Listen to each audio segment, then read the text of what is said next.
Generation ship.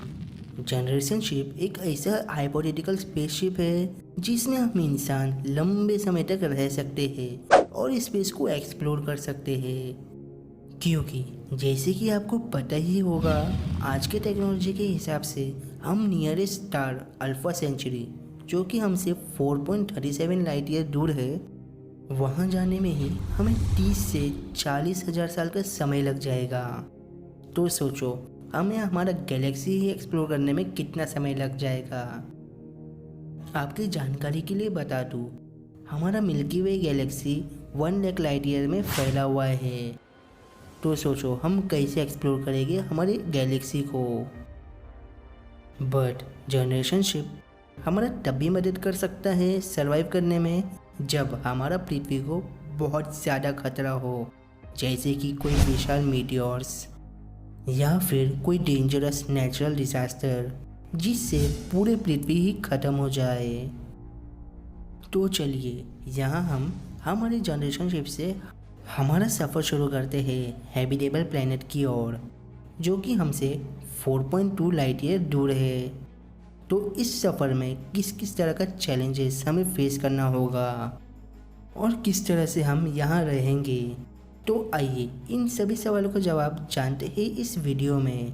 तो पूरा video ज़रूर देखना, आपको बहुत कुछ नया सीखने मिलेगा इस वीडियो में। तो लेट्स स्टार्ट वीडियो।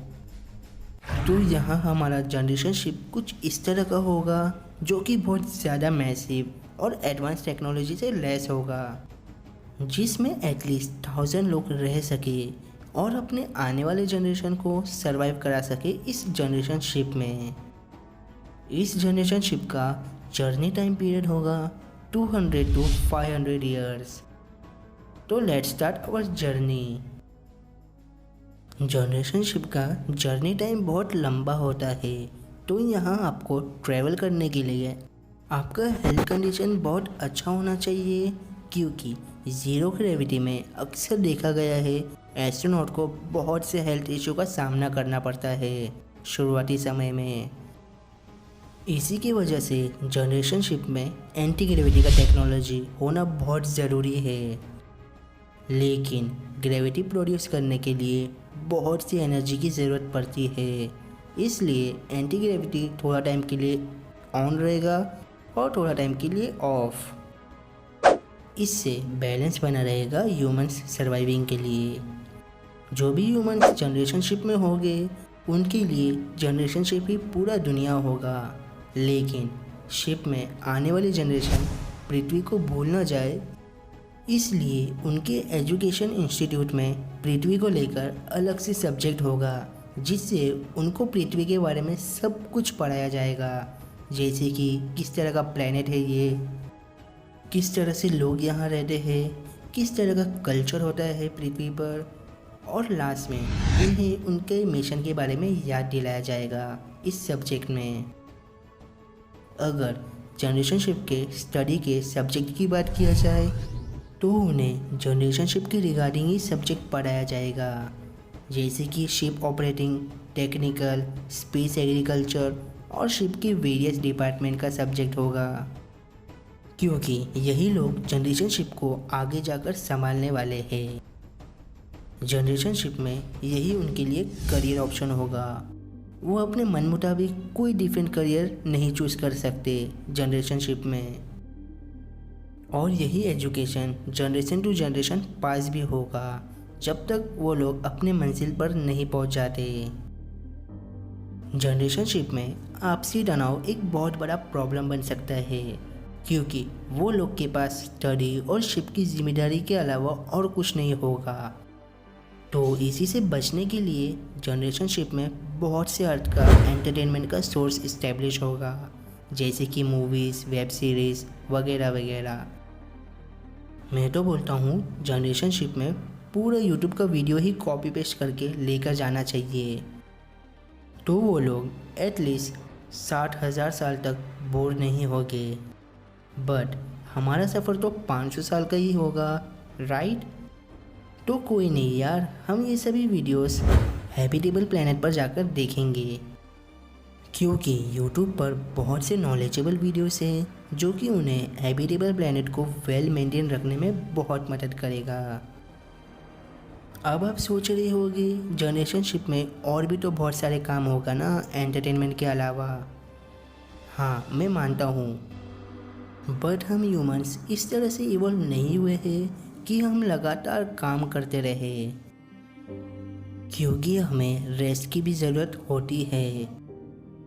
जब आप जनरेशन शिप में होगे तो आप देखोगे हर एक डिपार्टमेंट के लिए 2 टीम होगा, क्योंकि जब एक टीम काम कर रहा होगा तो दूसरा टीम आराम और थोड़ा सा एंजॉय कर रहे होगे, और जब दूसरा टीम काम कर रहा होगा तो पहला टीम आराम और एंजॉय कर रहे होगे, और यही साइकिल हमेशा चलता रहेगा। इसी में आप हर समय सेम लोगों से मिलोगे, और जब भी स्पेसशिप के बाहर देखोगे तो क्या देखोगे, वही डार्क यूनिवर्स। इसी की वजह से जनरेशन शिप में एंटरटेनमेंट का इंतज़ाम किया जाएगा सबके लिए। जनरेशन शिप में सबसे इम्पोर्टेंट डिपार्टमेंट होगा मिनी एग्रीकल्चर का। बोलने के लिए ये मिनी एग्रीकल्चर है, बट यहाँ 1000 लोगों के लिए वेजिटेबल्स और फ्रूट्स उगाया जाएगा, और ऑक्सीजन भी यहाँ से ही प्रोड्यूस होगा। तो इसे मेंटेन करना सबसे ज़्यादा ज़रूरी होगा, क्योंकि यहाँ जो भी उगाया जाएगा वो न्यूट्रिशन से भरपूर होना चाहिए, क्योंकि वहाँ लोगों के लिए और कोई सोर्स नहीं होगा खाना और न्यूट्रिशंस के लिए। ये सब कुछ स्टार्टिंग में मौजूद पैसेंजर के लिए बहुत मुश्किल और चैलेंजिंग से भरा होगा, लेकिन ये आने वाले जनरेशन के लिए नॉर्मल होगा, जैसे कि वो नॉर्मल लाइफ जी रहे हैं। और जनरेशन शिप में जो वाटर सिस्टम होगा वो सेम इंटरनेशनल स्पेस स्टेशन की तरह होगा, यानी कि ISS की तरह, जो कि है इसमें आपका पसीना, यूरिन और यूज वाटर ही फिल्टर होके वापस आपके पास वाटर के रूप में आएगा। अगर आपको ये घिनौना लग रहा है तो मैं आपको बता दूँ, इंटरनेशनल स्पेस स्टेशन का पानी पृथ्वी के ड्रिंकेबल पानी से ज़्यादा क्लीन और सेफ माना जाता है। फूड, वाटर और ग्रेविटी के अलावा जनरेशन शिप में सबसे बड़ा प्रॉब्लम होगा रेडिएशन। जैसे कि आपको पता ही है, स्पेस में हर जगह रेडिएशन होता है, और ये हर स्पेस ऑर्गेनाइजेशन के लिए सबसे बड़ा चैलेंज है कि उनका हर deep space mission radiation proof हो। सेम यही जनरेशन शिप में भी होगा रेडिएशन से बचने के लिए। अगर जनरेशन शिप रेडिएशन प्रूफ नहीं होगा तो वहाँ मौजूद लोगों को 99% चांस है कि उन्हें कैंसर हो जाए, और आने वाले फ्यूचर जनरेशन को भी कैंसर हो सकता है। But generation ship radiation proof ही होगा, क्योंकि वैज्ञानिकों को पता होगा कि ये लॉन्ग टर्म स्पेस मिशन है, तो इस शिप को हर वो स्पेस खतरे से बचाने के लिए पहले ही इसे तैयार कर दिया जाएगा। और इन सभी के अलावा जनरेशन शिप के गोल पर ध्यान दिया जाएगा, जो कि है हैबिटेबल प्लैनेट पर ह्यूमन कॉलोनाइजेशन बसाना। बट जनरेशन शिप के इतने लंबे जर्नी के दौरान कुछ भी हो सकता है, जैसे कि इंजन फेलियर, कोई मीटियोर का टकरा जाना, या फिर बीच स्पेस में ही रुक जाना। इन सभी प्रॉब्लम को फिक्स करते करते अगर जनरेशन शिप आगे बढ़ता जाए तो हमारा जो 500 साल लंबा स्पेस जर्नी है वो थोड़ा बहुत लेट हो सकता है अपने मंजिल तक पहुंचने के लिए। यहाँ मान लेते हैं 550 या 600 साल। पर एक न एक दिन आपका great great great great great grand children habitable planet पर कदम ज़रूर रखेगा और वहाँ ह्यूमन कॉलोनाइजेशन बसाएगा। तो किस किस को जनरेशन शिप में ट्रैवल करना है, let me know in comment, क्योंकि आपके लिए मुझे टिकट बुक करना है ना, इसलिए।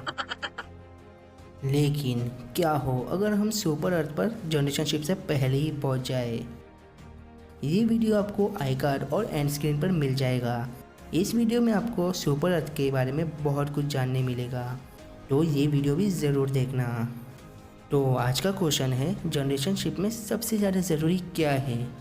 तो जिसने भी पूरा वीडियो देखा होगा उसे इसका जवाब पता होगा। तो देखते हैं कौन कौन सही जवाब देता है कमेंट में। तो या गाइस, आज की वीडियो में इतना ही।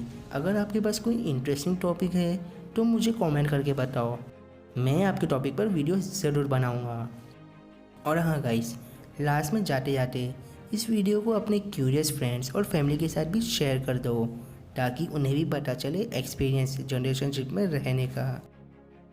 तो या मिलते हैं नेक्स्ट वीडियो में ऐसे ही दिलचस्प टॉपिक के साथ। तब तक के लिए tata bye bye and take care.